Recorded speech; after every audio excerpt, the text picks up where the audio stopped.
네, 최경영의 정치본색 시작하겠습니다. 오늘 함께할 세 분 소개해드립니다. 박진영 정치평론가 오랜만에 나오셨고요. 신인규 변호사 그리고 김민하 시사평론가 나오셨습니다. 안녕하십니까? 네, 안녕하세요. 오늘은 또 정치평론가 시사평론가의 용호 상박의 전투를 보면서 옆에서 이제 저 변호사님은 이렇게 네. 중간에 중재하시고 뭐 이런 역할을 해야 될 것 같습니다. 유권 해석을 좀 하겠습니다. 유권 해석을 좀 하고 정치평론가 시사평론가가 또 붙고 뭐 이런 상황이 되겠네요. 이제 최근의 흐름을 보면은 네. 변호사님이 중재를 하는 게 아니고 변호사님을 평론가들이 중재를 하는. 그래서 저 장성철 평론가가 좀 삐진 거죠 요새. 뭐 다들 그냥 요즘에 아주 뜨거운 계절이라서. 뜨거운 계절이라서 예. 각자의 또 위치가 이렇게 나오는 게 또 저는 좋은 것 같습니다. 왜냐하면 시청자분들이 각자가 어떤 사람도 저 주관이 있을 수밖에 없잖아요. 그렇죠. 주관이 없는 사람이 어디 있습니까? 근데 그 주관이 어떤 이익이나 어떤 입장이나 포지셔닝이나 지나온 삶의 이력 때문에 좀 규정되는 것들이 있거든요. 예. 근데 그것이 확 드러나면 사람들이 오히려 객관적으로 상황이나 현실을 더 들여다보는 것 같아요. 그러니까 저는 그거는 좋은 일인 것 같습니다. 저는 이제 오히려. 아까 말씀드린 조금 오해의 소지도 있을 네. 것 같아서 장성철 평론가님이 말씀하시길 예. 이제 원래 이제 나오시다가 안 나오시니까 예. 오늘 말씀을 보면은 이제 예. 이 신인규 변호사 때문에 안 나오는 것처럼 아니야, 이제 아니야. 오해할 그런 건 수 있어서 아닙니다. 그런 건 그건 아니고 아니고 저한테 이제 말씀하시기는 그건 절대 아니야. 제가 다른 데 가다가 만났는데 예. 시간 문제상 네. 이제 어려운 다른 섭외들이 있어가지고 네. 도저히 안 되겠더라 이런 말씀을 하시더라고요. 네. 갑자기? 뭐 갑자기인지 뭐 그건 제가 잘 모르겠으나 예. 시간 관계상이라고 말씀하셨습니다. 여러모로 아니 신인규 변호사 때문에 그런 건 아닌 것 같고 전반적으로 뭔가 고민이 많은 것 같아요. 지금 뭐 김건희 여사도 그렇고 개혁 여기 도움으로 원래는 국민의힘만 이렇게 쭉 최소한 그리고 이제 박지원 원장님은 그런 이야기 하셨잖아요. 결국은 윤석열과 한동훈, 김건희가 함께 공멸할 것이다. 근데 잘못하면은 개혁신당까지 이렇게 덤터기로 지금 들어갈 불똥이 튈 수가 있는 거고 예. 저는 이렇게 봅니다. 우리가 물이 반 컵이 딱 담겨 있을 때 누구는 물이 반밖에 없네. 그럼 어떤 사람은 반이나 남았어? 예. 이게 평가하는 시각의 차이거든요. 그렇지. 그러니까 저는 지금 뭐 공천 개입이라는 나라가 뒤집어질 사건이 이제 의혹 단계인데 예. 이걸 바라보는 시각이 너무 이거 큰일 난 일이다. 빨리 밝혀보자라는 사람이 지금 많이 있는 거고 또 어느 쪽에서는 그거 가지고 단정 지을 순 없잖아. 왜 호들갑 떨어. 예. 그거 아니야. 별거 아니야. 지금 이렇게 얘기하는 사람이 있는 거거든요. 예. 그러니까 저는 이제 국민들께서 다 평가를 하실 거고 결국 저는 김건희 씨가 중심이 된 이 공천 개입 사건이라는 것은 정말 이거는 한치의 틈도 없이 다 밝혀져야 된다. 저는 그 단계에서 의혹을 지금 제기하는 거기 때문에 예. 아마 뭐 요즘에도 제가 뉴스 보면서 너무 많은 지금 뭐 뉴스와 단독 녹취록과 평론가들의 말이 뒤섞여서 완전히 이게 지금 실타래처럼 꼬여 있거든요. 그렇죠. 요걸 좀 잘 풀어서 정리할 필요가 있지 않는가. 공천개부터 이야기를 해야 되겠네. 예. 이제 이해가 됐습니다. 왜 신인규 변호사와 장성철 소장님의 갈등설이 있는가. 이준석 대표와 개혁신당을 둘러싼 입장의 차이구나. 이런 네. 느낌이 이제 그러니까 저랑 이준석 의원의 입장 차이가 굉장히 크죠. 근데 커요. 네, 굉장히 크죠. 크죠. 물이 네. 반이나 남았다와 반밖에 네. 안 남았어는 완전히 하늘과 땅 차이의 둘 다 시각차이가 사실은 있는 거예요. 국민의힘의 개혁 세력으로 있다가 탈당을 했거든.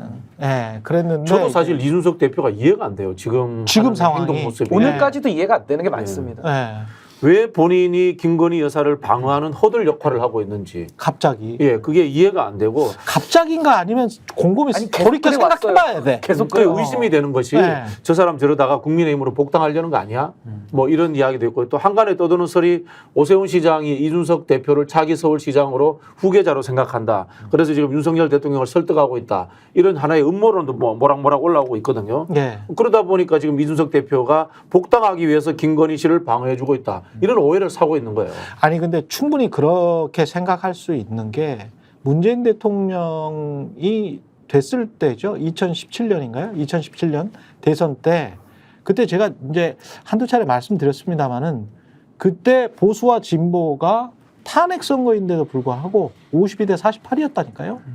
기억하시죠? 예, 박진영 평론가님도 기억하실 거예요. 그 52가 보수였어. 네. 그러면 52가 뭉치기만 하면 또 되는 거야. 탄핵 이유라는 게 더 중요한 거예요. 윤석열이 어떤 짓을 했다고 하더라도, 예. 그러니까 저는 이준석 의원에게 굉장히 전 의심을 할 수밖에 없었던 것이 이게 뭐 하나만 가지고 이러는 게 아니고요. 뭐 공천 개입은 이따가 더 자세히 이야기를 하면 될 것 같고 명품백 수수 사건 있지 않았습니까? 디올백 사건. 여기에 대해서 권익위원회가 얼마나 얼토당토하는 이야기를 했습니까? 거기다 검찰이 면죄부를 줘버렸거든요. 그렇죠. 근데 여기에 대해서 이준석 대표도 입장을 어떻게 밝히냐면 아이고 제2부속실 만들고 사과하면 될 일이다 이렇게 얘기를 하고 특검 사안이 아니라고 얘기를 한 적이 있어요. 그랬네. 그러니까 물론 특검에는 동의를 했으니까 본인이 뭐 정당하다 얘기하면 제가 할 말은 없지만은 예. 그 사안만 놓고서는 방송 나와서 아니 그거는 뭐 수사할 사안까지는 아니다. 특검 사안은 아니다라고 분명히 명확하게 이야기를 한 적이 있거든요. 예. 그럼 거기에 대해서도 사실상 권익이나 검찰이 지금 해주고 있는 태도와 이준석 의원은 굉장히 궤를 같이 하는 거고 저 같은 사람은 무슨 소리냐. 특검을 해야 되고 특검도 3자 특검이 아니라 야당 추천 특검을 통해서 국정농단에 준하는 수사를 해야 된다. 전 이렇게 주장하는 거거든요. 그러니까 궤가 매우 지금 다른 상황인 거죠. 근데 국민들이 이거 뭐 사과한다고 그 사과를 받아들이겠어요? 그리고 사과가 무슨 지금 의미가 있어? 명품백에. 이준석 의원식의 예. 접근이 그러니까 사안별 접근이거든요, 지금. 예. 근데 지금 이게 사안별 접근을 할 수 있는 사안이 아니다 이렇게 생각이 됩니다. 그러니까 이준석 의원이 어제도 이제 이 JTBC 인터뷰에서 쭉 얘기를 하는 바를 보면은 일단은 서로 간의 관계에 대한 부담이 있는 것 같아요. 일단 왜 그러냐를 일단 해석을 해보면 서로에 대한 관계. 그렇죠. 아까 이제 뭐 박지원 평론가님이 이제 앞으로 뭐 이러저러한 일도 있을 수 있다 이렇게 말씀하신 것도 있지만 그거는 이제 앞으로 확인해봐야 될 일이니까 그건 차치하더라도 예. 그 인터뷰에서 얘기를 하는 게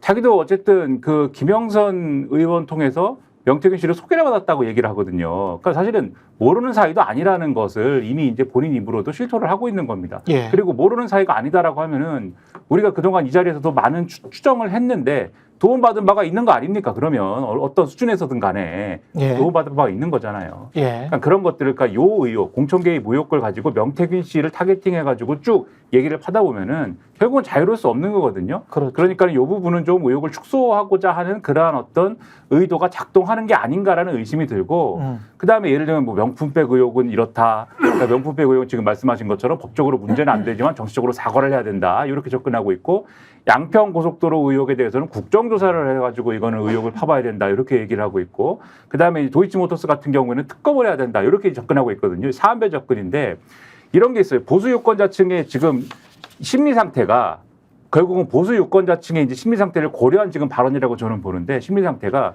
첫째 김건희 여사와 관련된 문제는 누군가 지금 해결을 해야 된다. 이게 분명히 있습니다. 예. 그래서 윤석열 대통령이 계속 김건희 여사를 감싸기만 하고 그래가지고 지금 정권을 잃게 생겼는데 이 문제 지금 정리 안 하면은 나중에 가면 정권도 잃고 한동훈 대표도 윤석열 대통령도 다 끝에 가서는 좋은 꼴 못 본다. 이게 있기 때문에 근데 해결이 뭐야? 그게 한동훈 대표가 됐든 누가 됐든 이 문제를 해결을 해라. 이게 있어요. 해결이 뭐냐고 말씀하시면 그거는 니들이 알아서 하고 한동훈이 됐든 누가 됐든 그거는 니들이 알아서 하고는. 좀 방법을 만들어내고 그 니들은 또 누구야? 좀 말을 예. 마무리를 짓게요. 예. 알아서 좀 하고 어쨌든 간에 해결을 해달라. 예. 여기 한편에서 있는데 그게 누구의 두 생각이냐고? 번째 보수 유권자층의 생각인데 보수 유권자층의 생각이다. 여기서 왜 해결책을 니네가 알아서 해라라고 얘기하느냐. 예. 두 번째 그게 윤석열 대통령에 대한 탄핵이나 이 정권이 무너지는 데까지 가면 안 된다. 이게 있어서 그런 거예요, 지금. 네. 그러니까 이준석 의원 같은 앞으로 내가 보수 진영에서 뭔가 이 대권 주자가 되고 이게 윤석열 정권 말이 되면 내가 뭘 할지 모른다 이렇게 생각을 갖는 사람들은 김건희 여사에 대해서 뭔가 목소리를 내기는 내는데 뭔가를 얘기하기는 내는데 그 목소리를 낸 끝에 하는 어떤 제스처가 이 정권을 무너지는 데까지 이르러서 내가 배신자가 됐다. 요거는 피하고자 하는 거죠. 그래가지고 지금 개혁신당이나 이런 데서 김건희 여사와 같은 영부인의 역할이나 이런 걸 법적으로 그걸 만들자 이런 얘기를 하는 이유가 저는 거기에 있다고 근데 보는 저는 거예요. 요 얘기를 제가 쉽게 정리를 하면 네. 저와 이준석 의원의 딱 차이가 뭐냐면요. 예. 뒤를 안 돌아보고 다리를 불살라 버렸냐. 그렇지. 아니면 뒤를 돌아보면서 다리를 남겨놨냐. 요 차이인 겁니다. 예. 그게 아마 핵심적인 거고 개혁신당 같은 경우는 국민의힘 사람들만 떨어져 나온 건 아니잖아요. 민주당의 일부 의원들도 떨어져 나와서 만든 약간의 통합형 정당을 만들었다가 이제 또 떨어져 나온 이낙연 그 대표와 결별을 한 건데 그런 정당을 만들어 놓고서 보수와 아직도 다리를 만들고 뒤를 돌아보는 것 자체가 모순이라는 겁니다. 그게 저의 모순점을 지적하는 것이고 제3당 정치인과 어긋난다. 제3당을 한다고 해놓고서는 지금 국민의힘이 이중대로 또 가고 있거든요. 그러니까. 그러면 국민들한테 양쪽에서 비판을 받는 거예요. 양쪽에서. 국민의힘 가이드라인 같아. 그러니까 양쪽에서 비판을 받으면서 그렇죠. 지금 이준석 의원의 태도가 하나하나 삐그덕거리는 이유가 네. 장래적으로는 지금 우리 김민하 평론가님 말씀해 주신 대로 결국에는 차기 권력을 놓고 보면 확실하게 불살릴 수가 없는 그 문제가 있는 거고 아까 그 관계성에 이제 명태균 씨와의 관계가 지금 제일 중요하잖아요. 왜냐하면 명태균 씨는 김영선 의원의 월급을 반띵한 사람이기 때문에 이 사람이 공천 과정에서 어떤 역할을 했고 어떤 영향력을 가졌느냐가 이 문제의 핵심이고 예. 그 뒷페이지 김건희가 있는 거 아니야. 이게 요체거든요. 근데 명태균 씨와 이준석 의원의 관계 중에 상당히 의아한 게 최근에 2021년도면 이준석 의원이 당대표 경선 나갈 때입니다. 그때 5월 16일에 이준석 의원이 한 방송 나와가지고 핸드폰을 막 보다가 갑자기 내일 그러니까 5월 16일 기준으로 그렇지. 5월 17일에 그러니까 예지를 해요. 또 예언을 하면서 내일 세상이 뒤집어질 거야. 커뮤니티가 난리 날 거야. 이 얘기를 하니까 그 관계자들이 물어봅니다. 아니 뭔데? 이게 예. 물어보니까 아예 내일 되면 다 알아. 이런 식으로 예. 얘기를 해요. 그 다음날 7시 정확하게 머니투데이에서 P&R이 조사한 미래항공연구소가 의뢰한 이준석 의원이 1등하는 여론조사가 그때 그렇지. 나오거든요. 예. 그러니까 이런 걸 보면 야 어떻게 명태균이라고 하는 사람이 관련된 그 여론조사를 먼저 알 수 있느냐 이런 거를 좀 물어보고 답을 해야 되는데 여전히 어제 JTBC 인터뷰에서도 이런 핵심까지는 묻지를 않더라고요. 그래서 전 이런 부분들은 이준석 의원이 언젠가는 밝혀야 될 것이다. 아니 이준석의 정치의 이력에 명태균이 굉장히 큰 뭔가를 했어요. 그거는 맞는 것 같아요. 그러니까 지금 단독으로 JTBC에서 나왔던 것도 명태균 씨가 2021년 7월에 이거는 또 윤석열 대통령이 국민의힘에 입당하기 직전이네. 그때 이준석 당시 국민의힘 대표 이준석이 그때는 오히려 당 대표였고 선출된 당 대표. 오히려 이제 예. 갑이죠. 갑이죠. 슈퍼갑. 당 대표였고 윤석열은 이제 그때 당시에는 야권의 가장 강력한 후보. 근데 이제 무소속이란 말이죠. 이 사람이 입당하기 직전에 이준석과 명태균과 그리고 윤석열이 코바나 콘텐츠 사무실에서 만났는데 김건희도 함께 있었다. 김건희 씨도 함께 있었다. 그러면 사자회동을 한 거 아니에요? 이제 썰이 돌던 네. 이준석 대표가 명태균 씨를 김건희 여사에게 소개했다. 그렇죠. 이게 이제 증거처럼 이게 나온 겁니다. 예. 나왔는데 저는 이 이준석 대표가 과연 이것만으로 지금 김건희 씨를 옹호할까 그 정도 이상일 거라고 봐요. 결국에는 생각하자면 법률적인 것에 대한 어떤 이 부담감. 아, 분명히 이준석과 관련해서는 초점은 분명히 그런 게 있겠죠. 그렇죠. 그게 법률적인 부담감이라는 분명히 것은 있겠죠. 여론조사와 다른 것이 저는 있을 가능성이 있다고 봐요. 여론조사 이 법률적인 부담감이라고 하는 것은 예. 결국은 검찰이나 경찰이 수사 안 할 거예요. 왜? 윤석열 대통령 경선 때의 여론조사도 포함되어 있기 때문에 예. 명태균 씨와 윤석열 지지율과의 관계를 저는 수사 안 할 거라고 봅니다. 그럼 이준석 것도 수사 안 해요. 저는 그 부담이 아니라고 봅니다. 오히려 저는 이준석 대표가 탈당하고 했던 그 상황들의 것들 거기까지 더 의심해서 들어가는 거예요. 이른바 성상남부요.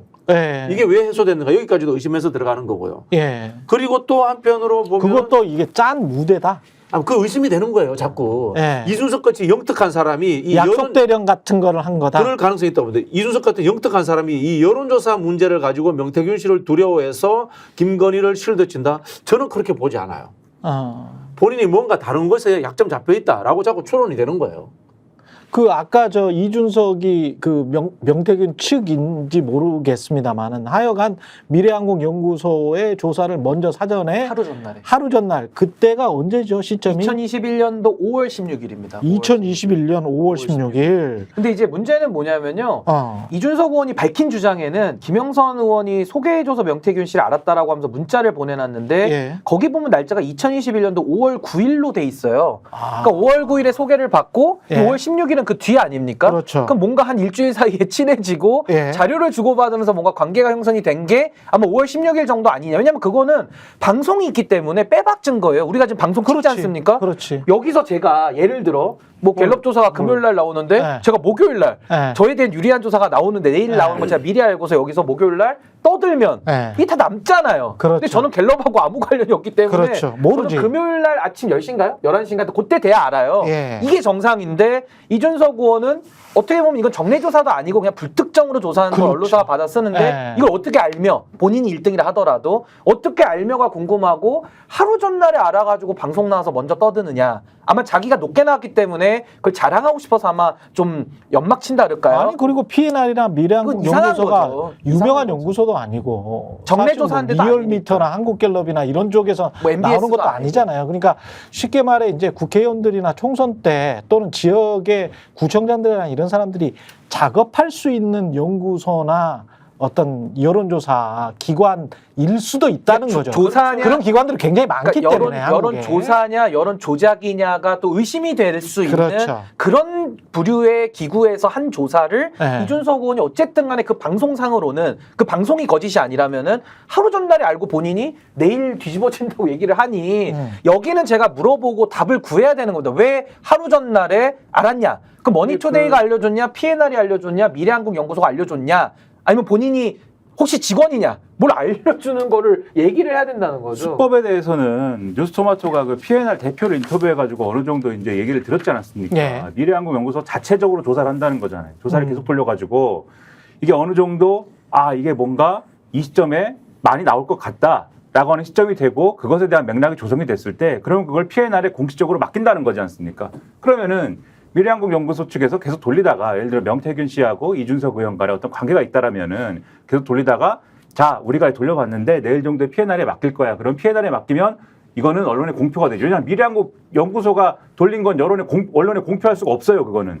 하지만 높게 나온 시점에 이거는 언론에 공표할 거야. 이렇게 얘기를 하고 그것을 이준석 의원에게 알려줬다면은 이준석 의원은 하루 전에 알 수가 있었겠죠.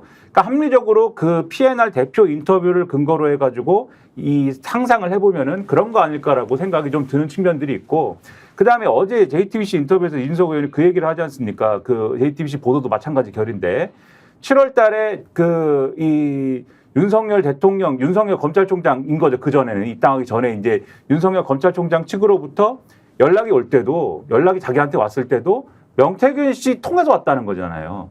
그러니까 윤석열 대통령이 아직 본격적으로 뭘 하기 전에 이미 명태균 씨하고 윤석열 대통령하고 뭔가 연이 있었던 것 같다라는 얘기 이준석 의원이 지금 하고 있는 거 아닙니까? 그런데 그렇죠. 그것도 퍼즐이 네. 이게 일종의 크로스 체크가 중요한 거잖아요. 이런 얘기에는. 근데 이미 뉴스토마토 보도나 이런 걸 통해서 명태균 씨가 계속 이런 그 미래한국 연구소의 이런 지금 말씀드린 언론에 공표할 수 없는 그런 여론조사를 가지고 계속 이걸 보시면 요런 조사 결과를 통해서 요게 언론에 공표가 되는 방향으로 하면은 크게 나올 것이기 때문에 그래서 지금 예를 들면 출마 선언을 해야 된다라든지 이런 걸 통해서 윤석열 대통령과 김건희 여사한테 접근을 했다는 거잖아요. 그러니까 예. 사실 이게 다 퍼즐이 지금 맞춰지는 거거든요. 맞추는 지금 얘기들을 하고 조금씩 있는 맞춰지고 거여서. 있어요. 그래서 네. 오늘 제가 팩트를 정확하게 아까 제가 날짜를 하루씩 밀렸는데 정확하게 예. 얘기돼 있습니다. 예. 이준석 의원의 발언입니다. 내일 저녁 7시에 인터넷 커뮤니티 멸망할 거니까 기다려. 이렇게 지금 얘기를 합니다. 내일 저녁 7시. 예, 내일 저녁인데 요날 방송이 뭐냐면은 예. 실시간 스트리밍이 2021년 5월 15일로 돼 있고 이게 5월 토요일입니다. 15일. 하루씩 밀렸다 지금. 토요일인데 이날 요 예. 방송이 나가고 좋아요가 624개가 찍혀 있어요. 좋아요가 예. 유튜브 예. 방송이니까. 예. 그 다음날 나가는 게 아까 말씀드린 5월 16일, 2021년 5월 16일에 오후 7시 정각에 나갑니다. 그게 예. 머니투데이 기사인데 제목이 이렇게 돼 있습니다. 남성 4명 중 1명은 이준석 지지, 국민의힘 당대표 1위 파죽지세 이렇게 되어 있어요. 그러니까 예. 이준석 의원이 1등 20.4% 나오거든요. 그러니까 본인이 1등 나온 조사 결과를 어떻게 이준석 의원은 하루 전날에 알아서 방송에 나와서 얘기를 했느냐. 예. 요게 핵심이거든요. 그리고 누가 알려줬냐. 그걸 이걸 물어봐야 되는 거죠. 추정하면, 그러니까 그건 이제 답을 들어야겠는데 추정하면 명태균 씨가 똑같은 방식으로 똑같이 접근한 거다. 저의 생각은. 이 윤석열 대통령한테 똑같이 접근한 거다. 그리고 그 당시 윤석열 대통령은 아까 뭐 사자회담을 했다 이렇게도 말씀드렸지만 그게 뭐냐면은 결국 그런 거예요. 삼국지에 보면은 유비가 입촉을 하려고 준비를 하지 않습니까? 총나라를 하려고. 그래서 총나라의 장송이라는 사람이 가서 이거를 총나라를 내가 넘겨줄 테니까 우리 유장이라는 사람을 모시고 있으나 넘겨줄 테니까는 우리가 함께 회의를 해가지고 총나라를 어떻게 하면은 가져올지를 얘기를 해봅시다라고 할 때 유비 혼자서 그 회의를 하지 않지 않습니까? 제갈량도 있고 이렇게 같이 논의를 하는 거잖아요. 김건희 여사 거기 왜 꼈냐? 제갈량이니까 끼는 거지 않습니까? 이런 생각을 하게 만드는 거다. 그런 장면들은 네. 평론가는 그런 생각한다 이거예요. 근데 이게 조금 이렇게 다시 한번 구성을 해보니까 좀 저는 소름 끼치고 섬뜩한 장면들이 많아요. 오늘 사실은 한겨레에서 저는 이 단독 보도가 굉장히 좀 중요하다라고 보거든요. 오늘 한겨레 단독 보도는 이른바 그 BP 패밀리 있지 않습니까? 블랙펄 인베스트의 패밀리라고 알려진 권오수, 이종호. 그러니까 이거는 뭐 저는 그 관련한 그 2차 주가 조작 세력의 주포가 검찰 진술에서 그렇게 이야기를 했으니까. 그리고 법정에서는 권오수와 이종호 정도는 나온 내용이거든요. 근데 김땡땡이랄지 이땡땡이랄지 두 명이 더 있어요. 네네. 김땡땡, 이땡땡이 더 있고, 그리고 이제 그 관련해서 2차 주가 조작 세력의 주포는 여기에 김건희도 BP 패밀리에 있다라고 자기는 들었다라는 거잖아요. 근데 BP 패밀리에 포함된 이땡땡과 김땡땡이 한겨레 보도에 따르면 이 취임식에 초대가 됐다는 거 아니에요. 그리고 이게 대통령이 초대한 사람은 아니기 때문에 김건희 씨가 초대했을 것 같다. 그게 거의 확실하다. 이게 한겨레 보도인데, 그러면 권오수의 아들과 권오수의 부인도 취임식에 초대가 됐었더만요. 그러면 권오수 가족이 초대가 됐고요. 그 다음에 이땡땡, 김땡땡을 비롯해서 BP 패밀리가 다 초대가 됐습니다. 김건희는 여사로서 영부인으로서 저 위에 서 있고요. 그 다음에 생각을 해보십시오. 이 소름 끼칩니다. 양평 공지구 수사를 했던, 그래서 무마 의혹을 받고 있는 경찰관도 초대가 됐습니다. 청룡 봉사상 받았기 때문에 초대됐다라고 나중에 이야기했지만, 알고 보니 5명이 청룡 봉사상 받았는데 그 중에서 이 사람만 유일하게 초대된 거였잖아요. 그렇죠. 그 윤석열 대통령이 예. 대통령 선거 때 이런 이야기를 합니다. 정치는 패밀리 비즈니스다. 이 검사 시절에도 패밀리였지만은 정치라는 것을 통해서 국가 권력을 먹은 이후에도 그걸 가지고 패밀리 비즈니스를 하지 않나라는 이제 의심이 드는 대목인 거예요. 우리 영화 친구 보면요. 친구가 이거는- 뭔지 아세요? 친구가 뭡니까? 나쁜 짓을 같이 한 사람. 친구를 멀리 두면 안 돼. 배신할 수 있으니까. 그래서 친구는 늘 가까이 있어야 돼. 예. 그런 느낌이 이 집단들한테 그대로 적용이 되는 것 같아요. 뭔가 내가 지난 여름에 한 사실을 알고 있기 때문에 이 사람들에게 나눠줘야 되고 늘 옆에 있어야 되고 하는 그런 그렇죠. 관계들이기 때문에 가장 화려한 자리, 대통령 취임식에도 같이 데리고 온 거 아닙니까? 생사고락을 같이 하는 사람. 이런 이미지로 그 사람들에게 만들어주는 것. 당연히 저는 관리 측면이다 이런 생각이 근데 드는 이렇게 거고요. 하는 데가 또 있는데요. 비피파 말고도 그 또 누가 있어요? 조직폭력배라든지 조직폭력배라든지. 조직범죄. 아니 그래서 그런 데가 이렇게 입막음을 뭘 해서 계속 줘. 똑같지 뭐. 똑같아요. 네. 집행유예라는 뭐 선물도 주고, 네네. 그리고 일자리도 집행유예하고 하면서 뭐 돌아다니면서 산부도 체크하고 골프도 치고 그러면서 이제 여러 가지를 하잖아요. 이종호는 계속 뭘 했잖아. VIP도 팔아먹고. 뭐 인사권도 예, 개입하고. VIP가 사실은 그리고 김건희라고 이야기도 했고. 네. 그럼 뭘 더 이상 우리가 알아야 된다는 거야. 국정농단을 한 자는 김건희 아니에요. 이젠 수사를 해서 밝혀야죠. 예. 수사를 안 하니까 문제죠. 이게 문제죠. 수사를 안 하니까 저는 역으로 이거는 탄핵부터 가야 된다고 생각해요. 역으로 탄핵부터 가야 역으로 된다. 탄핵부터 가야 된다. 이런 생각을 하는데 왜냐하면요. 지금 특검이든지 이런 부분들 김건희 특검 그다음에 최혜병 특검 이게 국민의힘 허들에 걸려서 넘지를 못해요. 예. 근데 국민의힘 의원들도 이거 해주고 싶어요. 그러나 장장 특검 통과시켰다. 윤석열 대통령이 사정권 갖고 그냥 두겠어요? 그냥 안 둘 거 아니에요. 그죠? 예. 그럼 뭐냐? 한 방에 윤석열 대통령과 정면 승부할 수 있는 걸 던져야 된다. 저는 그게 바로 탄핵이라고 봐요. 근데 헌법재판소 네. 구성원이 지금 제가 알기로는 민주당이 추천 3위를 해야 되는 거 아니에요?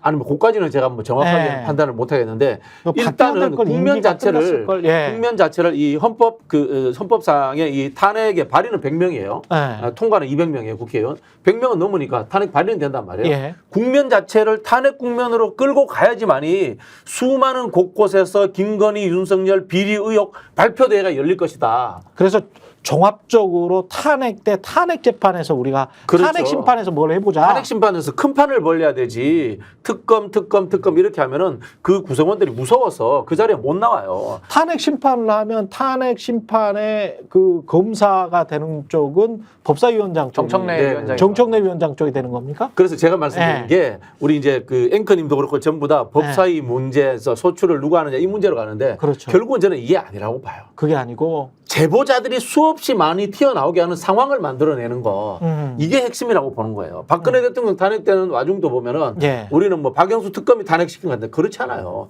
최순실 국정농단 국정조사에 재벌들이 나와가지고 다 진술합니다. 노승일 씨 나옵니다. 박관천 씨 나옵니다. 그리고 고영태 씨도 친인척들이 다 이야기합니다. 이런 과정들이 만들어지면서 국민적인 여론이 탄핵을 만들어가는 건데 그렇게 우리는 자꾸 그렇다더네. 국회에서 200석 돼야 돼, 헌재에서 6명 돼야 돼라는 있지 않습니까? 형사법적 법률 구조의 문제를 자꾸 접근을 하니까 답이 없는 거야. 아니 저는 박진영 교수님 한 번에 생각에 넘어가자. 한 번에. 저는 굉장히 일리 있다고 어. 생각하고 저도 생각이 되게 비슷합니다. 왜 그러냐면 지난 탄핵과 이번 탄핵을 하더라도 똑같을 수는 없거든요. 그때 탄핵은 그래도 박근혜 대통령이 일말의 양심이 남아 있어서 본인의 수사 대상인 특검을 받아들였습니다. 그렇지. 그래서 그땐 특검이 들어갔고 형사 절차가 진행되면서 국정조사랑 같이 가서 특검과 수사 결과가 탄핵이란 결과를 만들어냈는데 이번에는 차이점이 뭐냐면 그때 특검으로 떴던 검사가 정치 검찰이 검찰 정치를 좀 하고 있는 거거든요. 그럼 지금 사정기관을 다 무력화시켜 놓은 상태이기 때문에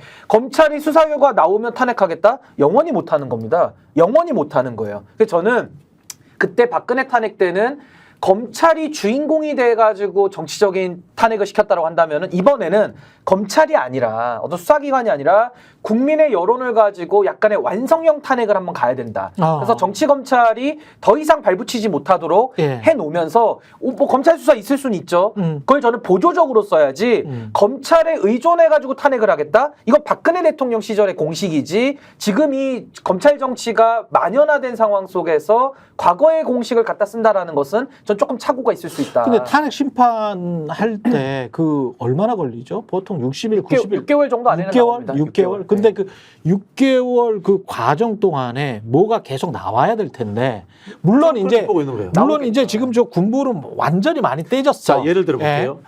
제가 이야기한 뗄감이 계속 지속적으로 역으로 이제 나오느냐. 탄핵을 던지면은 예. 탄핵을 던져야지 최혜병 특검도 해결되고 도이치모터스 특검도 해결되고 그다음에 서울 양평 고속도로도 해결된다. 저는 이렇게 생각을 하거든요. 예. 자, 윤석열 대통령이 200석이 통과돼 가지고 임기가 중단돼 있는 상황이다. 예. 힘이 빠진 상황이다. 그러면은 윤석열 대통령에 대한 두려움이 없어지잖아요. 수많은 이야기들을 꺼내주잖아요. 직무가 정지돼 있으니까. 특히 일단 직무가 정지되는 게 좋구나. 특히 보세요. 서울 직무가 양평 정지가 고속도로라고 하는 것은 양평군과 국토부라는 공직사회 내에서 이루어진 일들이 대다수예요. 그러네. 공직사회에서 국정조사만 해도 윤석열의 칼이 없으면 이야기할 수 있어요. 나오죠. 최혜병 특검 문제도 국방부 일이에요. 공직사회 일이에요. 그러네. 얼마든지 이야기할 수 있어요. 도이치모터스도 검찰 이야기입니다. 검찰 지금 JTBC에서 정보 누군가 던지고 있지 않습니까? 검사인 것 같아. 분명히 아무래도. 불만 세력이 있는 거예요. 불만 예. 세력이 있는 거예요. 그분들 비리 의혹 이런 것도 다 털어낼 수 있는 거예요. 예. 결국은 윤석열의 권력이 무서워서 수사도 안 되고 어떤 제보도 못하는 상황인데 권력을 잠시 중단시켜버리면 저는 그런 것들이 본물처럼 터져나오지 않을까 이렇게 저는 예측하는 조금만 거예요. 제가 말씀을 가능하네. 보완하면 박근혜 가능해. 탄핵 때는 미완의 탄핵이죠. 검찰이 권력을 뺏었기 때문에 예. 이번에 저는 완성형 탄핵, 시민사회 여론이 들끓어서 탄핵을 해야지 좀 완성형 탄핵이 된다고 보는데 박근혜 탄핵 때는 이탈표가 많이 필요했어요. 예. 3, 40표가 필요했는데 60표가 이탈했거든요. 예. 그때 이제 김무성이라는 어떤 주자가 있었기 때문에 그 반기문 해서 나왔던 건데 이번에는 또 다행스럽게도 30명 필요 없어요. 그냥 8표. 8명만 나와도 되는 겁니다. 이 8명만. 그러니까 8명의 이탈표를 어떻게 정치력과 또 국민과 시민사회 여론이 압박해 들어가느냐가 전 핵심이고요. 예. 탄핵만 들어가면 대통령 직무가 정지되고 그 사이에 많은 자료들이 더 누적돼 나올 거기 때문에 저는 그 정도면요. 박근혜 대통령도 본인이 임명한 재판관들도 8대 0으로 파면시켰거든요. 예. 이번에도 윤석열 대통령 누구를 임명하더라도 그 헌법재판관들이 이 상황을 보는 겁니다. 정치적 탄핵이기 때문에. 그렇지. 그럼 정치적 사법 절차에서 여론을 의식하지 않을 수 없거든요. 예. 헌법재판소는 여론으로 재판하는 곳입니다. 예. 그렇기 때문에 저는 그 여론이 압박해 들어가면 헌법재판소도 법리대로 판단이 나올 수 있다. 아무리 윤석열이 임명했더라도 그 사람들이 다 관료 출신들이거든요. 저는 이 국민의 여론과 압박을 이겨낼 수 없을 것이다. 그래야지 완성형 탄핵이 되는 거지. 검찰에 의지해가지고 하겠다? 그럼 지난번 저 윤석열 꼴 또 납니다. 그 특검 검사가 또 영웅돼가지고 또 어떤 짓을 할지 모르잖아요. 두 분이 이게 말을 맞춘 거 아니에요? 이거는 아닙니다. 저 평소 아, 생각이에요. 저도 그렇게 아니 굉장히 좀 매력적이야. 듣다 보니까 빠져들어. 여기에 어떤 예. 댓글 달으셨는데 요거는 예. 제가 답을 해드려야겠는데 평론가님아 국짐은 탄핵 효과가 있는데 8석이 움직이겠냐? 라고 이렇게 질문하셨는데 그냥 마찬가지잖아. 여기에 그거는. 이제 답을 해야 특검도, 되거든요. 특검도. 요게 뭔가 하면은 예. 결국은 주자가 있어야 돼요. 반기문이 있어야 돼요. 아 국짐에? 국짐에 반기문이 있어야 돼요. 국짐에? 예, 반기문이 있어야 돼요. 이 이야기는 뭐냐면은 탄핵이 돼서 윤석열 정권을 무너뜨렸는데도 이재명 민주당 정권이 들어올 수 있는 것을 저지할 수 있는 자기들의 새로운 메시아가 있어야 돼. 그래서 52대 48 아까 해보려고 할수 있는 할 만하겠다. 그렇죠. 그렇지. 우리가 이거 받아들이면서 능동적으로 하면 오히려 우리가 표를 얻겠다 이런 생각이 그러니까 가죠. 지금 있으면 다 죽는데 네. 누구라도 세워서 한번 해볼 만은 하겠다 해야 나오는 그렇죠. 겁니다. 그때도 반기문이 있었기 때문에 네. 박근혜 지지율이 5%까지 빠져주는 거거든요. 반기문이 2021년 16년 5월 달에 대선 나가겠다는 이제 냄새를 풍기기 시작해요. 16년 5월에 예. 그렇구나. 그러네. 그러니까 일단 그리고 실제로 재밌네. 이 윤석열 지지율이 빠져서 네. 민주당으로 절대 안 와요. 근데 윤석열 말고 한동훈이 지금 이렇게 막 급부상할 가능성도 없잖아. 한올 좀 급부상했으면 좋겠어요. 진짜 오히려. 농담이 아니라 오히려 10월이 그래서 이번 달이 중요합니다. 그래서 10월에 어떤 일이 벌어지느냐에 따라서 지금 예. 쭉 뭐 여러 말씀하셨지만 여론이 어떻게 움직이느냐에 달린 거잖아요. 결국은 국민 여론이 어떻게 되느냐 여기 달린 건데 뭘 하더라도 그게 뭐든 간에 예. 거기 달린 건데 10월이 중요할 수밖에 없는 게 윤석열 대통령은 아니 저는 어쨌든 뭐 평론가라고 하고 다니면서 이전 정권에 대해서도 이전 정권 시기에도 여러 가지 말들을 하고 다녔는데 이런 정권은 처음 봤는데 이런 얘기를 막 이런 분들이 하고 있잖아요 지금. 네. 이 정도 상황이 됐으면은 네. 무슨 대응을 하지 않습니까? 조치를 취하지 않습니까? 그렇죠. 그래서 일단 우리 편들부터 좀 이렇게 뭔가 수습을 하고 뭔가 이렇게 단일 대우를 만들고 나서 어떤 사안을 데미지 컨트롤을 하면서 이렇게 나가는 게 있어야 되잖아요. 근데 그게 아니라 수습을 안 하잖아요, 이 정권은. 그렇죠. 한동훈 대표에 대해서 뭘 해야 될 거 아닙니까? 네. 뭔가를 해야 되잖아요. 근데 당장 김대남 씨 이 문제 다루는 거 보십시오.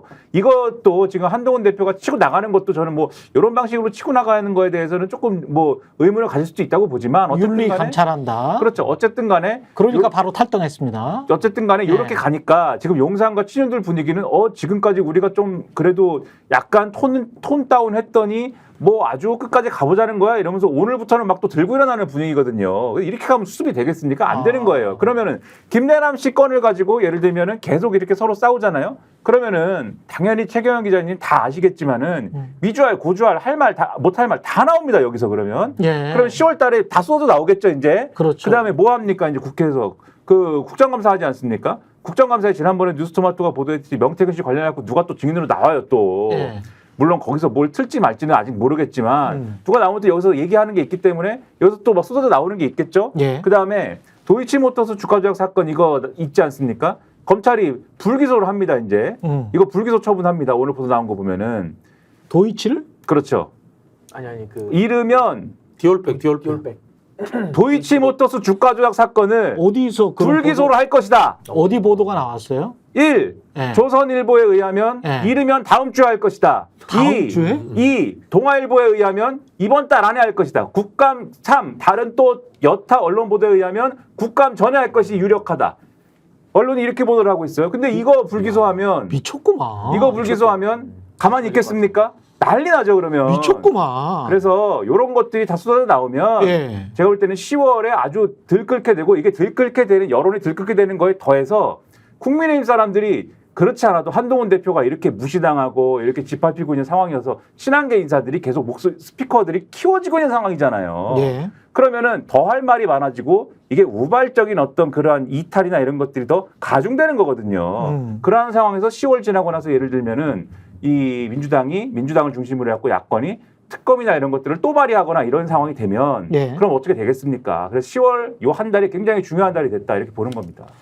근데 국민들은 굉장히 답답해하고 그래도 그나마 우리나라 사람들이 정말 평화를 진짜 숭상하고 이게 정말 평정심을 가지면서 야 그러면 안 되니까 당신이 내려오는 게 지금 상황은 제일 나은 상황이고 하야하는 게 그리고 그러면 혹시라도 뭔가 타협을 해줄 수도 있다 그런 주장도 뭐 나오고 그러는데 저는 좀 절망적인 게 한덕수 국무총리가 조선일보와의 인터뷰 뭐 이런 거 한 거 있잖아요. 이런 걸 보면 뭐 대통령이 사과했으니 국민이 이해해 줘야 된다. 김건희 명분빼기랄지 이런 것들 그다음에 뭐 대통령이 가장 뭐 뛰어난 대통령 역사상 뭐 이런 헛소리를 하더라고요. 뭐- 근데 이게 다 이 안에 들어가서 대통령실이나 이 관료들이나 장관들이나 이 사람들이 괴물이 된 게 아닌지. 간신이 된 거죠. 간신이 된 거. 아니, 자기 살기 간신 위해서. 괴물이 돼놓고 국민들한테 계속 국민들한테는 아니, 당신들이 괴물이 되면 안 돼. 민주당이나 야권 인사들한테는 계속 당신들이 괴물이 되면 안 되고 당신들은 늘 평정심을 유지하면서 평화롭게 우리를 대해줘.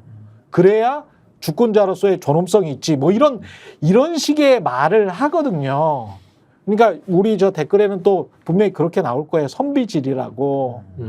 근데 이게 저는 언제까지 이런 어떤 악순환이 계속, 저는 김대남 보면서도 그런 생각을 했어요. 김대남 3년 저 만약에 이 정도로 그 당 내에서 국민의힘 내에서의 갈등이 치닫지 않았다면 김대남 저런 사람은 대통령이 탄핵당하고 나서도 자기 임기 3년 보장 안 하고 그게 민주주의 체제라고 정권 바뀌고 나서도 길길이 뛸 사람이다. 그리고 한국 언론은 그때 되면 야, 절차가 제일 중요하지 라고 하면서 김대남 임기도 보장해 줘야지 라고 5대5로 이야기할 사람들이다.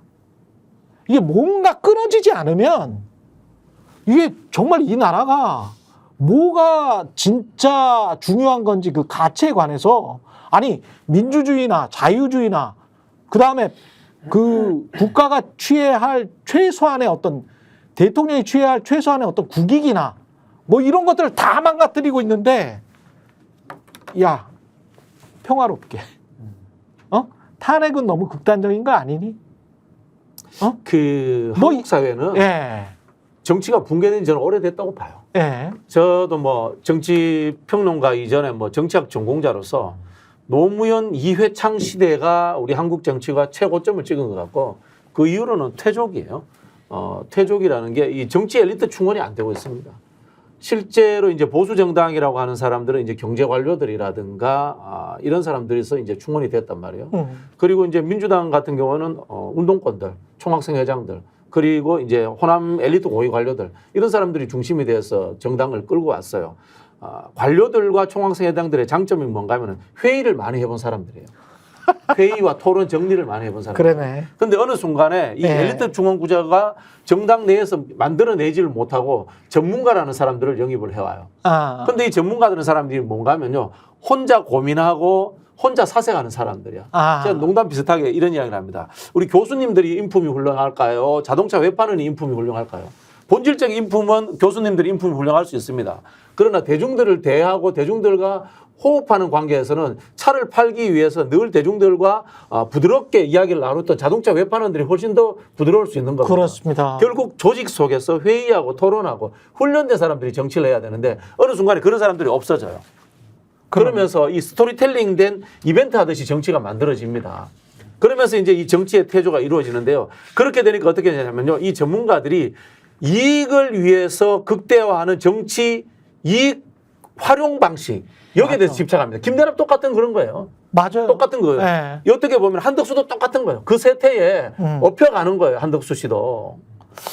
저는 한덕수 총리를 보면서 이게 노추가 여기까지 올 수가 있구나. 근데 이제 마지막 노추라는 거는 저는 검찰 집단이라고 보거든요. 검찰의 역사나 이런 것들을 봤을 때는 이게 분명히 또 이런다. 검찰의 중립, 또 언론의 중립 이야기하면서 그때 되면 개혁이 아니고 탄압이라고 할 거라고 분명히. 예? 정권이 바뀌고 그러면. 근데 이거를 사실은 합의를 해놓고 이야기를 좀 해놔야 돼. 정권이, 지금 윤석열 정권이 있을 때, 야, 어느 정도까지 개혁할 거야? 검찰에 대해서나 언론에 대해서나 지금까지 가장 망친 세력에 대해서 안 될 거라고 봐요. 안 될 것이다. 아니 근데 저는 한국 정치에 네. 이거 아직 박진영 교수님 말씀을 한마디로 표현하면 저는 이거 반정치 현상이라고 보거든요. 예. 그 반정치의 대표적인 게 지금 말씀하신 관료 정치입니다. 예. 근데 관료 정치 중에서 가장 정치를 해서는 안 되는 집단이 검찰인데 즉 검찰이 정치 검찰이 검찰 정치를 하고 있거든요. 그러니까 저는 그 관료 정치로 상징되는 한덕수 총리, 검찰 정치로 상징되는 윤석열, 한동훈, 이 사람들이 국가를 지금 운영해서 2년 반 동안 온 건데 나라를 완전히 말아먹은 겁니다. 그렇죠. 정치를 다 죽여버린 거예요. 관료 정치의 대표가 사실은 추경호예요. 그 비슷한 추경호 맥락이죠. 하는지 보십시오. 근데 한덕수, 예. 추경호, 이게 관료 정치, 재경부 다 출신들 아닙니까? 예. 그러니까 이게 이제 한국 사회에서 그동안 끌고 왔는데 이제는 한계에 다 드러났고 그들의 노골적인 욕망마저도 세상 앞에 다 알려져 버렸어요. 그동안에는 우리가 그래도 공무원 그러면은 그냥 월급 소소하게 타고 공부 잘하고 룰 지키고 최소한의 나쁜 일 안 하는 애국심도 좀 있고. 평균의 도덕성과 애국심은 전제하고 우리가 봤는데 무슨 이제는 애국심이야. 까보니까 야 이것들은 완전히 안 되겠구나, 완전히 국민들을 봉으로 하는구나라는 거를 이제 국민들이 다 깨달아 버렸기 때문에 저는 그 한계에 왔다. 그러면 다음 시대를 열기 위해서 다음 정치의 모델을 가지고 이 세대, 이 지금 관료 정치를 끝장내면서 다음 정치를 만들어 가려는 모멘텀을 이제 만드는 노력이 저는 같이 가야 된다는 생각이 들고, 저는 윤석열 대통령이 헌법을 어겨도 심각한데 지금은 그 배우자가 헌법을 파괴하고 있어요. 그러니까 기현상인데 예. 주가 조작이라는 것은 시장 경제의 적이고요. 그리고 뇌물 수수했는데 권익이나 검찰을 동원해서 범죄 혐의를 감싸주는 것은 법치주의의 적입니다. 그리고 이제 선거 개입이나 공천 개입까지 나오는 것은 민주주의의 적이거든요. 그래서 제가 김건희 선생님 호를 이제 삼적이라고 제가 붙여드려요. 삼적 김건희 박사님이신데 예. 헌법의 3대 지금 시장 경제, 법치주의, 민주주의의 적으로 지금 대통령 배우자가 헌법을 파괴하고 있지 않습니까? 근데 거기에 대해서 윤석열이라고 하는 이 대통령은 그걸 방치하고 있어요. 내지는 협조 내지 공모하고 있습니다. 그래서 저는 아까 탄핵 얘기도 나오는 것이고 그것이 검찰 정치, 관료 정치의 수명을 다해서 여기까지 온 거기 때문에 전 이제는 우리가 하나회를 한번 정리했고 이제는 이 검찰 정치, 관료 정치를 한 번은 매듭 짓고 정리해야 될 시점이 왔다. 그게 전 지금의 시간이다라고 여기에서 저는 생각합니다. 살짝 조금 달라요. 예. 저는 어떤 생각을 하면 한국 정당 정치가 더 이상 발전하지 않을 거라고 봐요. 계속 퇴보하고 있어요. 한 10년 이상. 비관적이시네. 실제로 그래요. 왜냐하면 자체 내에서 정치 엘리트 양성을 안 하기 때문에 그런 부분이 있고요. 그래서 저는 어떤 생각을 하면은 어차피 대한민국의 이 정치 행정이라는 것이 관료 독점이지 않습니까? 예. 관료들이 어떤 정권이 어딘 간에 그 내부에 있잖아요. 그래서 저는 관료의 자율성과 능동성을 만들어주는 방식이 오히려 낫다고 봐요. 오히려. 그래서 제가 주장하는 것은 정당 가입시키자? 맞습니다. 관료의 네. 정치적 참여를 보장하자. 그다음에 관료의 저항권을 인정하자. 제가 문재인 정부 때 그 행안부하고 관료의 저항권 문제를 협의를 했어요. 관료들이 안 하려고 하더라고요. 저항권을 가지면 책임을 져야 되니까. 그렇지. 책임을 져야 되니까. 그렇죠. 그런데 이걸 강제로라도 줘야 돼요. KBS 기자 PD들하고 똑같은 거예요. 똑같은 지금. 거죠. 예. 다 관료화됐습니다. 다 관련된 거죠. 예. 그래서 이 관료들에게 저항권을 주고 책임을 주고 그다음에 고위공직자들에게 정년 보장 안 해줘야 돼. 이게 심지어는 제가 미국에서 공부할 때 워싱턴 DC의 비영리 단체들 있거든요. 시민단체들 굉장히 배불러요. 한국의 시민단체들하고 달라. 거긴 로비스트잖아요. 예. 시민단체가. 아니, 그러니까 뭐 환경단체든 뭐든 간에 어떤 가치를 추구하지 않습니까? 자유든 무슨 뭐 해방이든 뭔가를 추구해요. 우리랑 똑같아요. 추구하는 가치는.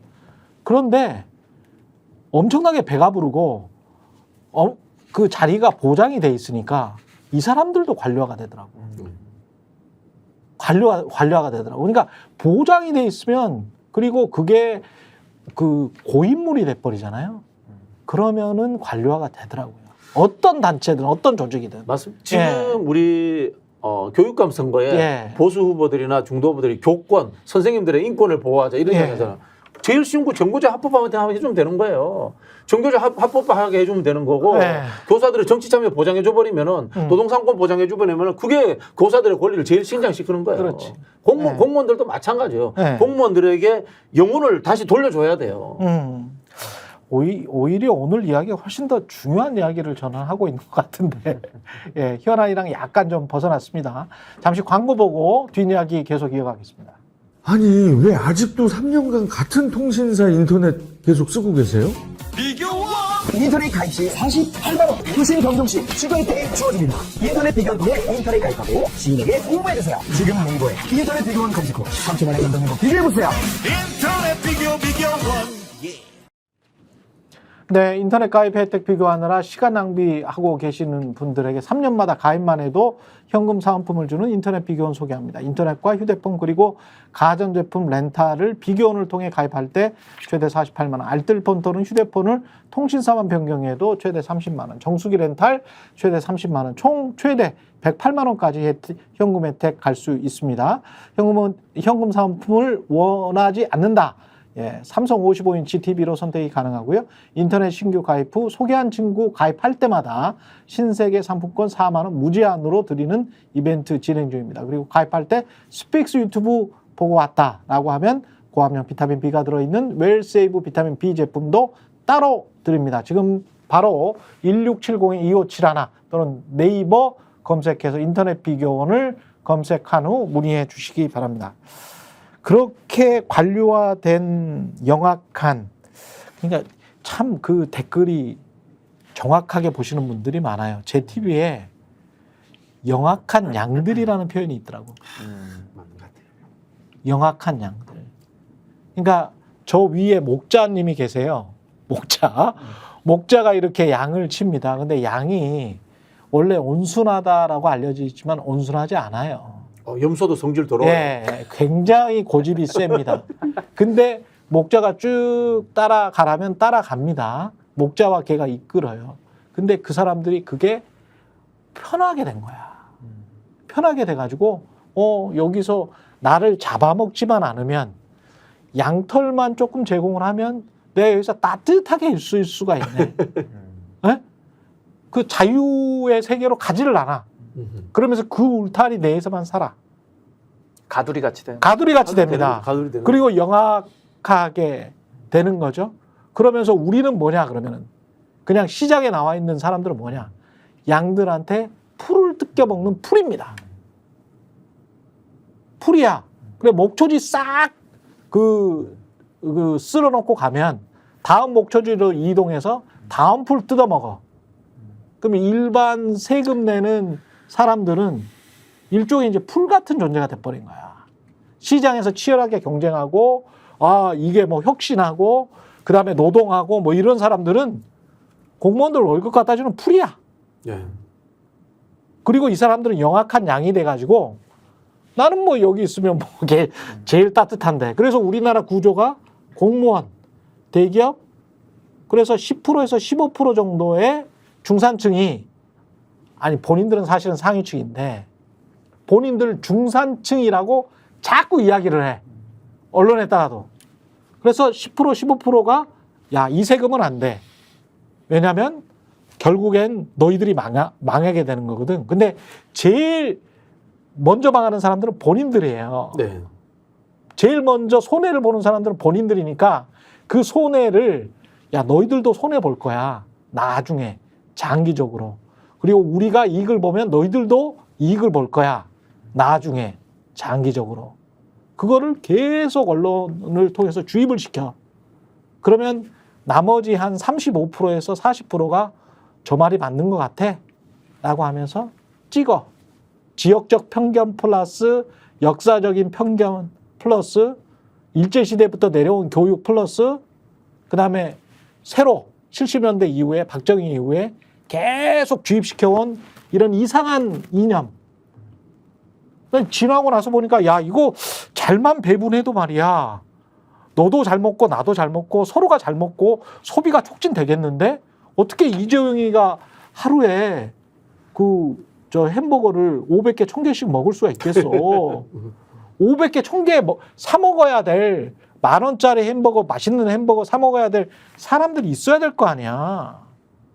상위 20%가 어떻게 햄버거 다 먹을 수 있니? 못 먹잖아. 그럼 좀 나눠 먹자. 이렇게 돼야 되거든요. 근데 나눠 먹자라고 하면은 예산 걱정합니다. 그리고 20%한테 갖다 주면 그거는 아무 소리도 안 합니다. 좋은 거죠. 그 결국은 말씀하신 것처럼 영악한 양도 공범인 거예요. 예. 나쁜 목동의 공범인 거고, 이게 사실 이 정치에서 이 세도메조이스트적 인간형이라고 하잖아요. 그렇죠. 지배자의 욕구도 있지만 복종의 욕구도 있는 거야. 복종의 욕구가 안정이 되고 내 체제를 보장해 주면 거기에 대해서 수긍해 버리는 거예요. 자, 이것에 대해서 그럼 어떻게 해결해야 되느냐? 이 답을 이제 옛날에 중국의 노실이라는 사람이 이야기해요. 예. 물에 빠진 개는 몽둥이로 패라. 그런 이야기를 하거든. 예. 그래 뭐냐면은 우리가 약자인 거고 약해서 거기에 숨어서 있는 사람인데 불쌍하다고 볼 것이 아니라 그 중산층이 알고 보면 불쌍한 사람들이 아니에요. 그렇죠. 그렇지 않습니까? 여기서 부역하는 말하는 사람들이야. 중산층이 아니고 엄밀하게 말하면 상위에 있는 상하위층입니다. 그렇죠. 뭐 상하위층. 실제로는 상위 우리 사이에 한 5에서 한 10% 정도. 예, 예. 네. 아니, 이들이 계속 이런 무역하는 사람들, 예. 무역하는 아니, 사람들. 근데 이제 저는 뭐 말씀의 취지는 제가 다 동의하는데 전 아까 말씀 중에 이제 관료들에게도 영혼을 불어넣자. 저는 이제 그게 이제 해결책 면에서는 전 좀 생각을 달리하기 때문에 예. 아마 근본적으로 이제 박진영 교수님은 정당 생활 오래 하셨고 전 이제 좀 연차가 짧다 보니까 아니, 정당이 아직도 기대가 있는 거야. 아니 저는 그러니까 정당이 지금 정당이 기대가 있다는 게 아니라 새로운 정당의 모델을 통해서라도 저는 그 정치와 행정이 구분되는 거는 전 좀 지킬 필요가 있다. 그래서 저는 아까 말씀드린 대로 결국에는 정치가 살아나야 정치가 그 관료화되는 조직을 갖다가 개혁할 권한과 책임을 갖는 건데 그걸 안 해버리니까 이게 망가졌다고 저는 보는 거고요. 예. 또 하나는 정치와 행정의 칸막이를 쳐야 됩니다. 칸막이를 쳐서 예를 들면 저는 뭐 검사들 중에서도 부장검사나 내지는 검사장급 이상들에 대해서는 저는 피선거권 박탈해야 된다고 보거든요. 그러니까 출마의 자유를 좀 막아야 된다고 봐요. 왜냐하면 이거를 그동안에는 공무원의 윤리, 언론인의 윤리를 우리가 맡겨놨지만 이 사람들이 윤리를 안 지키고 엊그제까지 검찰총장 하던 사람이 대통령하고 그렇죠. 어제까지 뉴스 리포트 진행하던 MC 네. 앵커가 그 다음날 공천받아서 국회의원 하거든요. 아니 신동욱 씨 범위 내려온다라고 해가지고 공천받고 박정훈 지금 앵커도 했잖아요. 박정훈 의원도 박정훈 그렇고요. 앵커도 그러니까 마찬가지. 아니, 뭐 꼭 거기만 그런 게 아니라 예. 거의 전반적인데, 그러니까 저는 관료주의를 정치가 어쨌든 개혁할 책임을 전 좀 다했으면 좋겠다는 게 첫 번째고, 두 번째는 그동안의 정치와 행정이나 이런 뭐 언론이나 경계를 허물었던 이런 여러 가지 그 행태들을 먼저 좀 단절하고 그러고 나서 아까 박진영 교수님 말씀하신 그런 최후의 방법을 저는 쓰는 게 좋지 않을까. 신인구 변호사님 이야기하는 그렇게 이 방법이 생각을 문재인 정부가 하려고 했던 거예요. 아. 그렇지 않습니까? 문재인 네. 정부가 이 완수를 구조적인 못 어떤 해냈으니까. 거 하려고 했는데 네. 오히려 예를 들면 이런 거 아닙니까? 지금 황소 잡으려고 정수리 때리는데 정수리 안 때리고 엉덩이 때려가지고 뒷발질 치면서 지금 황소가 지금 온 마을을 돌아다니면서 황소부터 지금 먼저 정리를 해야죠. 정확- 쑥대만 만들어 놓은 정확한 상황이거든. 비유십니다. 그러니까 칼을 쓸 줄 몰랐던 뭐 문재인 정부의 전 비판이라고 보지만은 결과적으로 그 황소를 제대로 그 정리를 하고 단칸에 정리했어야 단칸에 정리하고 그 다음부터 정육식당 만들어서 맛있는 고기를 국민들께 제공을 해야 되는데 그거 못한다 그래가지고 이제는 뭐 황소들 다 풀어놓고 살 수는 없으니까 저는 조금 이런 행정과 정치에 대한 분리, 우리의 삼권 분리 체계는 잘 지켜가되 핵심은 정치거든요. 이 정치를 어떻게 살리고 어떻게 정치를 정치답게 만들 수 있겠느냐. 저는 그 고민이 필요하고 저는 정당이 핵심이라고 보기 때문에 전 정당 개혁, 정당 혁신, 그게 안 되면 혁신 정당, 개혁 정당을 만들어야 된다. 저 그렇게 생각합니다. 이제 경험적 측면인데 네. 문재인 정부 때 정치인 장관들이 많았잖아요. 그랬죠. 그렇게 하면 이제 정치인 장관들이 행정을 틀어잡고 잘 했어야 되잖아요. 근데 무능한 거야. 그게 실력이 안 되는 거야. 그러니까 실력 있는 그러면 사람을 문재인 못 해. 대통령은 네. 무능한 사람들 뭐 골라서 장관 시켰을 거예요. 그렇지 않아요. 나름대로 뭐 뽑았는데. 김부겸 장관이든 김명미 장관이든 네. 경험도 많고 인정된 사람들을 뽑았는데도 그런 거예요. 그게 우리 정치란 이 정치의 발현 형태가 행정이잖아요. 정치는 말로 하고 이렇게 막 싸우지만은 그것을 구조화시켜 가지고 예산 내려가고 현장에 국민들이 집행이지. 접하는 게 집행되는 게 행정이잖아. 네. 모르는 거야. 정치가 붕 떠가지고 현장을 모르는 거야. 이재명 대표가 지금 떴는 이유가 뭐겠어요? 행정을 알고 현장을 아니까 이른바 재난지원금 반대하든 말든 그걸 나가면 현장에서 바로 국민들이 좋아한다 이거 아는 거예요. 그죠? 이렇게 해서 뜬 거거든. 그런 정치인들을 한순간에 몇백 명 만드는 게 현실적으로 좀 힘들어요. 제가 겪어보니까. 김민하 평론가한테 그 관련해서 여쭤보기 전에 이게 좀 비슷한 게 있어요. 한국일보에서 그 에타 면제된 그 심사 결과들이 쫙 나왔었거든요. 근데 제가 이 기사 보고 너무나 황당해가지고, 아니 김건희 씨가 키워드로 있고 사업명이 전국민 마음건강 투자 사업 있지 않습니까? 우울증이랄지 심리 상담하고 뭐 이런 거 있잖아요. 이런 거를 진짜 투명하게 보고 견제하고 야 이게 말이 되냐라고 하면서 사람들이 이렇게 많이 쓰는 게 말이 돼? 7,892억 원이야. 1조야 1조. 에? 개 사육 농장주 폐업하고 전업 지원하는데 3,562억 원을 써. 아니 세수 부족하다고 이 난리에 경기 침체되는데 본인들이 아무 말이나 던져놓고 아니 의대 증원한다고 해서 경북대 의대만 딱 신관, 강의동, 증개축 874억. 그 많은 대학 중에 경북대 의대만. 전공의 수련 환경 혁신 지원한다고 1조 4,677억. 이거 국민들이 어떻게 동의하겠어요? 근데 이런 거는 이슈가 안 돼. 안 되죠. 조용히 이제 자기 취향과 관계되는 것들은 이제 예산 빼먹고 있는 거죠. 독재자의 특징이지. 그러면서 김대남 같은 경우는 3억 6천 최대 받을 수 있는 연봉 그런 이권으로 가. 그리고 통일부가 대북전단 살포하는 이 옹호 단체들 있지 않습니까? 살포하는 단체들. 그런 데는 또 돈으로 막 몇천만 원씩 지원을 해. 그리고 만약에 저쪽에서 이렇게 풍선 던지고 그러다가 국지전이라도 발생하면 그 피해는 또 우리가 입습니까? 국방의 의무는 또 우리 자식들이 다 하고 사고는 누가 치고 수순만지 국민. 그러다가 죽는 사람은 국민이고 세금은 우리가 또 다 냅니까? 아니 이런 거를 자원 배분을 하는 게 국가인데 이런 식으로 엉터리로 배분을 하는데도 왜 거기에 관해서는 이 난리를 안 치냐 이거죠. 이런 거를 감시해야 되는 거잖아요. 정치도 그렇고 언론도 그렇고. 근데 김대남이라는 인간은 대통령실 들어가가지고 자기 배지다는 거에만 영혼을 다 걸어버리고. 그렇죠. 심지어 떨어지면 자기는 뭐 민주당 가가지고 영등포 구청장 했다고 뭐 민주당에서 공천 준답니까? 그렇죠. 이게 정말 이 한국 정치가 말씀하신 대로 잿밥에 맞으면 다 관심들이 있는 사람들이 들어가다 보니까 네. 저는 결국 정당이 무너졌기 때문에 그렇다라고 저는 보는데 이 지금 하루아침에 고쳐질 문제는 아닌 거죠. 사실은 매우 심각하기 때문에. 새로운 형태의 이념 정체성이 구축되는 정당이 출연해야 돼요. 보수는 없잖아요. 지금 보수 정당이 없잖아요. 그죠? 최소한 애국심이 있어야지 보수인데 온정주의, 민족주의, 네. 국가주의 이런 게 있어야 되는데 네. 전부 다 이제 정치적 이익을 위한 기회주의자로 바뀌어버렸단 말이에요. 네. 민주당 같은 경우는 민주화의 역사를 가지고 있었단 말이에요. 네. 근데 이것이 진보적인 어떤 이념 정체성으로 재구성 안 되고 있어요, 사실. 아직도 이제 민주개혁 이 수준에 머무르고 있단 말이에요. 그리고 너무 그 대중의 입맛에만 맞추는 쪽으로 모든 정당이 국민의힘도 그렇고 민주당도 그렇고 극단적인 포퓰리즘으로 가고 있는 거는 굉장히 큰 문제라고 봅니다. 그 수준의 문제예요. 철학과 거시경제 네. 공부하니까 그런 거예요. 네. 민주당 국회의원들한테 케인즈안, 뭐 슈페트 이런 거 물어보면 한 50%는 처음 들어본다고 할 거예요. 그냥 뭐 짓것만 하면 뭐든 어떤 신세계가 열리지는 않거든요. 우리가 이런 거를 그리고 저는 그 한 30년 동안 이 대중매체에만 있어가지고 어떤 생각을 하잖아요. 요런 거 있잖아요. 예비 타당성 조사 뭐 이런 거 예산 이런 거 이야기하잖아요. 그러면 클릭수랄지 뭐 시청률이랄지 이런 게 KBS에서도 마찬가지입니다.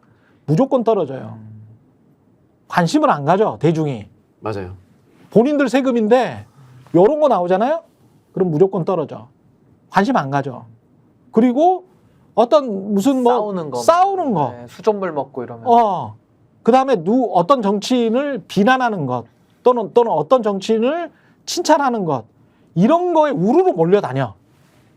그럼 나중에 본인들 돈이 이렇게 쓰이는 거에 관해서는 처음부터 관심도 없고 꼼꼼하지를 않아. 그런 게 있어요. 교회도 똑같거든요. 예. 목사가 제대로 된 성경을 안 가르치면 교회가 산으로 가는 겁니다. 원래는 목사도 잘못이고 그 설교를 좋아하는 성도도 둘 다 잘못이라고 저는 봐요. 그렇죠. 그럼 그 문제의 원인은 그런 건데 누가 이걸 바꿀 거냐라고 저는 보냐면 결국 대중들이나 신도들이 바뀔 수는 없어요.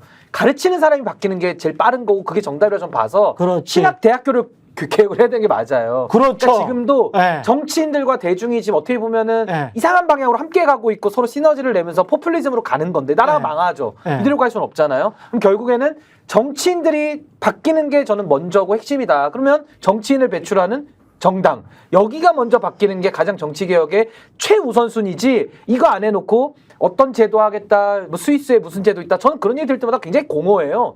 지금 한국의 이 제도가 잘못이 아니라 지금 사람이 들어가서 개파치고 있는 건데 네. 엉뚱하게 제도 탓을 하면서 사람을 바꾸는 문제는 관심 안 갖고 아까 말씀하신 대로 인물 키우는 거에는 아무 관심이 없거든요. 그럼 뭐 정치인 수입할 겁니까? 뭐 어디 미국에서 수입해서 쓸 거예요?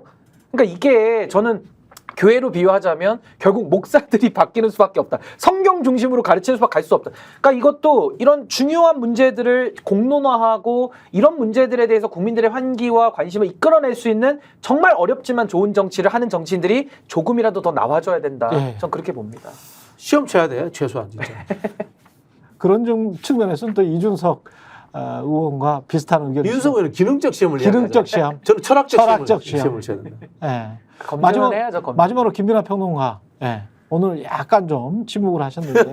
예. 다들 이 진행자부터 출연자까지 할 말이 이렇게 많은데 저까지 뭘 얘기를 하겠습니까? 무슨 뭐 지금 30분 동안 이걸 닮아가는 것 같아요. 30분 동안 얘기를 했는데 하고 싶은 이야기 하세요. 저까지 얘기하면 네. 이거 12시 반까지도 자, 모자랍니다. 하고 싶은 이야기 하세요. 시간 네. 괜찮습니다. 네? 아니 뭐 하고 싶은 얘기가 중요한 게 아니고 네. 여러 가지 좋은 말씀 하셨는데 네. 저는 이제 이런 얘기도 이 정권에서는 사실은 좀 사치스러운 얘기다라는 생각도 들고요. 그렇기는 또 해. 맞아. 이게 아까 말씀하신 이제 뭐 김건희 여사 관련된 어떤 그런 사업들이 예타 대상이 되고 뭐 이런 거 있지 않습니까? 전형적인 권위주의적 정권 행태거든요. 아까 이제 박진영 평론가님 말씀하셨듯이. 그러니까 이런 뭐가 예타 면제 대상이 되느냐 이것도 사실은 일정한 기준에 따라서 그리고 소위 말하는 법치주의 논리에 따라서 결정을 해야 되는 거지 않습니까? 아니 안 되면 그것도 관료주의 될 수 있으니까 안 되면 국민들한테 야 이거 맞는 것 같아라고 하면서 좀 물어나 보든지 말이지. 언론에서 좀 서로 간에 논쟁을 하든지 말이지. 아니 지금 물리적으로 정신적으로 아픈 게 아니고 경제적으로 그리고 육체적으로 아픈 사람들이 너무나 많은데 손가락으로 이렇게 전화만 할 수 있으면 그러면 응급실 가지 말라고 하는 판에 예? 우울증 한다고 이게 한 1조 투자한다는 게 이게 말이 돼요? 저 말해도 돼요 이제? 네, 말씀하세요. 심리학을 전공해갖고 이제 우울증을 할 수도 있다고 보는데. 아니 할 수는 있어. 할 수는 있는데. 근데 어쨌든 절차라는 게 이게. 네. 다 면제 심했다 이거. 그리고 이제 아까 그 이제 그 뭡니까 뭐 어떻게 표현해야 될지 모르겠는데 개 농장 하시는 분들에 대한 그게 네. 사실 만약에 정책을 그렇게 편다고 하면 필요할 수도 있는데 애초에 그게 왜 시작됐습니까? 지금 이 정권과 여당이 김건희법이라고 얘기를 하는 그렇죠. 개식용 금지법 그 하면서 시작이 된 그거 때문에 들어가는 예산인 거잖아요. 근데 이 정권에서 그 법을 처리하는 우선순위가 과연 그렇게 높았어야 되는지 그것부터 빨리 그렇습니다. 처리한 다음에 야 이거 굉장히 우리 대한민국에 여러 가지 지금 모순과 어려움이 있는데 이것부터 처리했어야 되는 거였어라고 이 정권이 자신 있게 얘기할 수 있는 거냐 아니면은 그냥 영부인 이슈니까 지금 권력이 빨리 하라고 하니까는 빨리 이거 처리했어야 됐어 이런 설명인 거냐 후자인 거잖아요 사실은 냉정하게 그렇지. 얘기해서 아이 그럼요. 그 이게 전형적인 권위주의 정권의 이런 방식인 거거든요. 그리고 아까 이제 언론 얘기하셨지만은 사실은 요 얘기도 이 기사도 사실 오늘 기사 아니에요. 사실 어저께 기사란 말이에요. 그렇죠. 그 사실 이틀 전 우리도 기사, 이틀 전 기사. 그렇죠. 이틀 전 네. 기사란 말이에요. 그럼 어. 우리도 왜 사실 이틀 전에 또는 어저께 이 얘기를 못 다뤘느냐? 네. 못 다룬 이유가 있죠. 네. 다른 얘기 할 게 너무 많지 않습니까? 그렇지. 도이치모터스 얘기, 무슨 뭐 공천 개입 얘기 이것만 해도 사실 1시간 다 지나가는데, 그러니까는 제가 볼 때 다른 정상적인 접근 같았으면은 김건희 여사, 김건희표 정책이 지금 예타 면제 대상이 다 돼가지고 이게 문제다라는 기사 나왔으면은 그 일명 가고 사실은 그 한 일주일 얘기합니다 사실. 그렇지. 근데 이 정권에서는 다른 희한한 얘기 하느라고 이런 건 뉴스도 안 되는 거예요 이제. 이런 정권에서 사실은 우리가 굉장히 지금 고상한 얘기를 했지만 저는 그 얘기가 잘못했다는 게 아니고 좋은 얘기를 당연히 우리가 많이 해야 되겠지만은 이 정권이 오히려 우리가 한 얘기가 사실은 좀 이렇게 김이 새는 이 현장 자체가 이 정권이 얼마나 웃긴 정권인지를 사실은 보여주는 거다 이게 그런 생각이 듭니다. 여기까지 할까요? 여기까지 하겠습니다. 최근의 정치본색 박진영 정치평론가, 신인규 변호사, 김민하 시사평론가와 함께했습니다. 저는 내일 다시 찾아오겠습니다. 고맙습니다. 스픽스는 말하는 언론입니다. 대세는 유튜브, 그중에서 스픽스. 좋아요, 댓글, 구독, 알림 설정. 여러분이 저희를 사랑해 주시고 우리가 여러분을 사랑하는 4가지 방법입니다.